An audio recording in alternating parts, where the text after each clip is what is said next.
Today I'm in Sheridan, Wyoming, and I'm actually at Luminous Brewhouse with Catherine Law.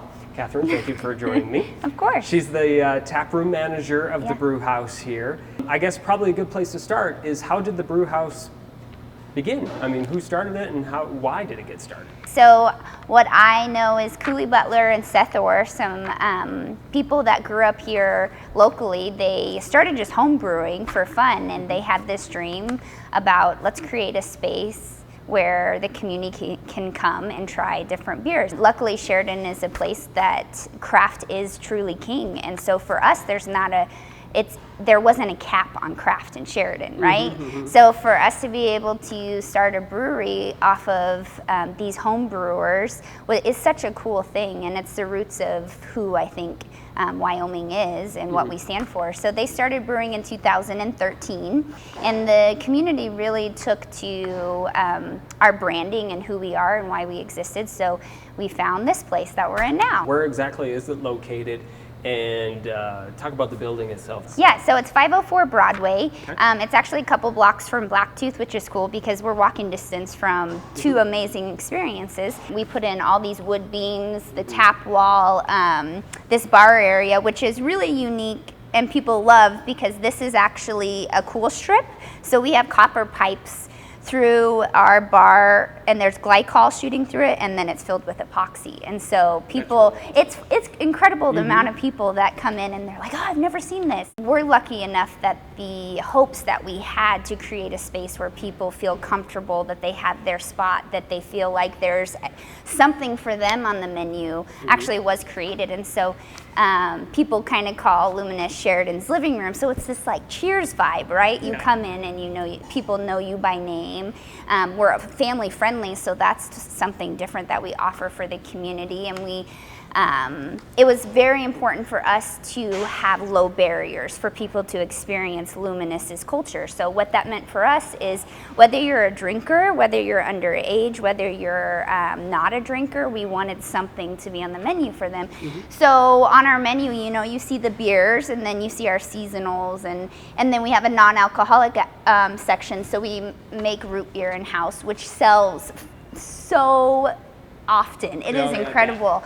And then we have locally roasted cold pressed mocha nitro coffee, which is the same coffee that we use for our Black Mountain Coffee Stout. And that's a local roaster in town named Travis Fack, and he does Black Mountain coffee. And so that's what our Black Mountain Coffee Stout is named after. Let's talk about your brews and what you do have available a little bit more on the beer side. Yeah, sure. People really love the fact that our beers do have a unique creative edge to it, but it still holds true to the traditional beer process, which is a huge part of our brewer, because he is a traditional brewer.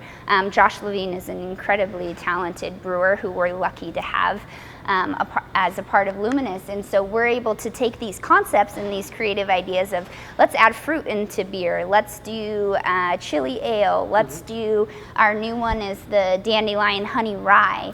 But how can we bring new flavors into a beer while also keeping it true to beer? So some of our most popular ones, the Roasted Pueblo Chili Ale. We actually get our chilies from Pueblo, Colorado, from a family farm, which we really love supporting family-owned businesses or small businesses in town. High Country IPA is like the most perfect, cleanest, standard IPA you could ask for.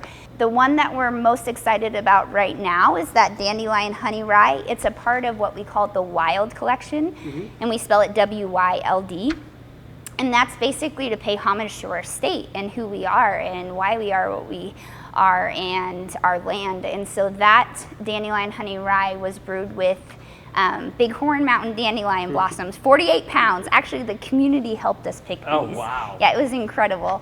And then we use 307 honey in the honey rye, which is out of Warland. And so this will be a series that will continue to grow, and the next one will be our spruce tip beer. Interesting. How do you go from an idea and turning it into an actual beer that people can consume? Yeah, it's interesting. Every beer I feel like is different, and the cool thing about that process is it starts with this vision, or maybe this like kind of funny idea, because actually I wanted to have our brewer Josh do a honey rye, and he's like, everyone does that one. Like, it's just kind of basic, it's good.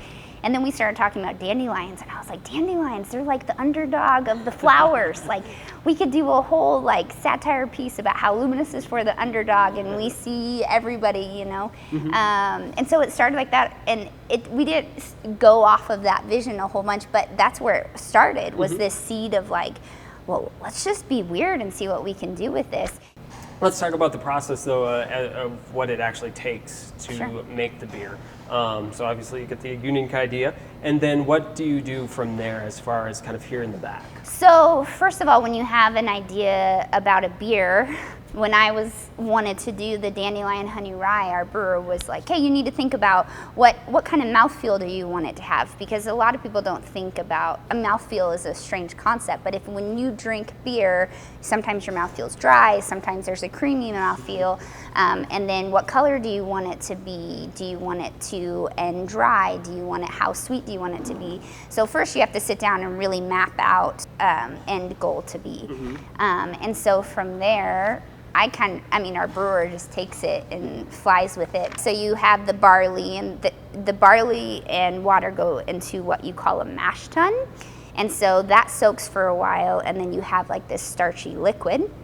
And so from there it moves over into the boil. And from there you add the hops, and so then you have this hop starchy liquid, and it goes through a heat exchanger. So what that does is it takes this boiling liquid, cools it down enough to shoot it into the fermenter, and then it ferments, and every beer is a little bit different, anywhere from 2 to 3 weeks, depending on the beer. And then from there, sometimes you add dry hopping. So usually you add hops at 2 different times. In the boil, you add hops for bitterness, so when you actually taste the bitterness, and then when you dry hop, that adds the hop aroma. So a lot of people will come in and they'll say, well, I don't like hoppy beers, but there's a difference between a hop aroma and then bitterness from a hop. Which is all about education, right? And so from there, when it's ready to move over, it goes to the bright tank, and from there it clarifies the beer, and then we keg it and carbonate. What does make your brews, I would say different than some of the other craft beer places in town or in the region? We take unique flavors and concepts, but we don't push it so far that traditional beer drinkers, again, don't appreciate it. We find this middle ground of staying with the curve and ahead of creative flavors or concepts or even stories. Really, I can't emphasize how important a story is to selling a beer and allowing people to connect to it. But I do think it's finding that middle ground between traditional brewing and pushing the boundary of creativity and flavor. Because I think above all, so in the brewery world, you typically have flagships, right? So the first 5 on our menu are what we call our flagship beers. Those are the ones that stay around year long. And all the other ones are seasonal, so they switch out. And flagships are great because they're the ones that people just consistently know you have. On the other hand, there's also a lot of hunger for new and creative things. And so for us, we want to offer a space of almost this surprise where people don't always know what's going to come next. We love when people are like, what's the next beer? Like, what's the next one? We want to create that excitement. Talk a little bit about your place in the community and also some of the events you do within the brew house here.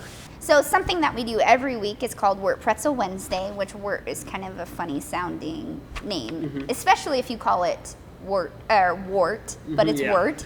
So it's a product of the brewing process. So what wort is how I talked about. We have barley and water in the mash tun, then it moves over to the boil, and then you add hops. That liquid is called wort. So we pull off of that liquid and create pretzels out of that. So what's cool about that is every week the pretzels have just some differences depending on the malt content. And so depending on what beer we're brewing that week, that's what our pretzels are made out of. We just started doing Tech Free Tuesday. Yeah, we were talking about that. I really like this idea. I know, okay. So, and basically the concept is it's like a coat check for your phone. So I created this big graphic, then we hung it on the wall that basically says, you know, make it through your entire visit without using your phone and you'll get a free pint token. So people come in and they say like, oh, I'm going to do Tech Free Tuesday. They give us their phone, they write their name and email on it, and we have it in like these slots and give them a token, a matching token, so they can exchange it. And the first time we did it, it was so cool because we're used to being behind the bar, seeing people on their phones. We're all, I mean, even I'm guilty of it. Yeah, we all are. But to like go out and see the sleeve that holds the phones, that's like so full and people are communicating, for us, that embodies who we want to be as a business too. We want to encourage authentic relationship building and communication. Every other Monday we have a local high school student from Bighorn named Dugan Irby play. He has been playing for a couple of years now, and his talent is incredible. Awesome. Thursday nights we have open mic every single night at 7:30, and then Friday and Saturday we usually go back and forth between having live music. We're really, really passionate as a business about supporting local musicians and also traveling musicians. Very nice. Yeah. And when are you guys open? We are open Monday through Thursday 2 to 10 p.m. and then Friday and Saturday noon to midnight, and then Sunday just a short little window from 2 to 6. Nice. Yeah. Okay. Well, I highly recommend coming up and checking out the Brew House. It's a great venue, actually. I mean, I really love the feel you guys have built in here. Thank you. If anything, check out the bar. Well, thank you very much, Catherine, for letting us stop by today. Of course. Thanks for chatting. Yeah.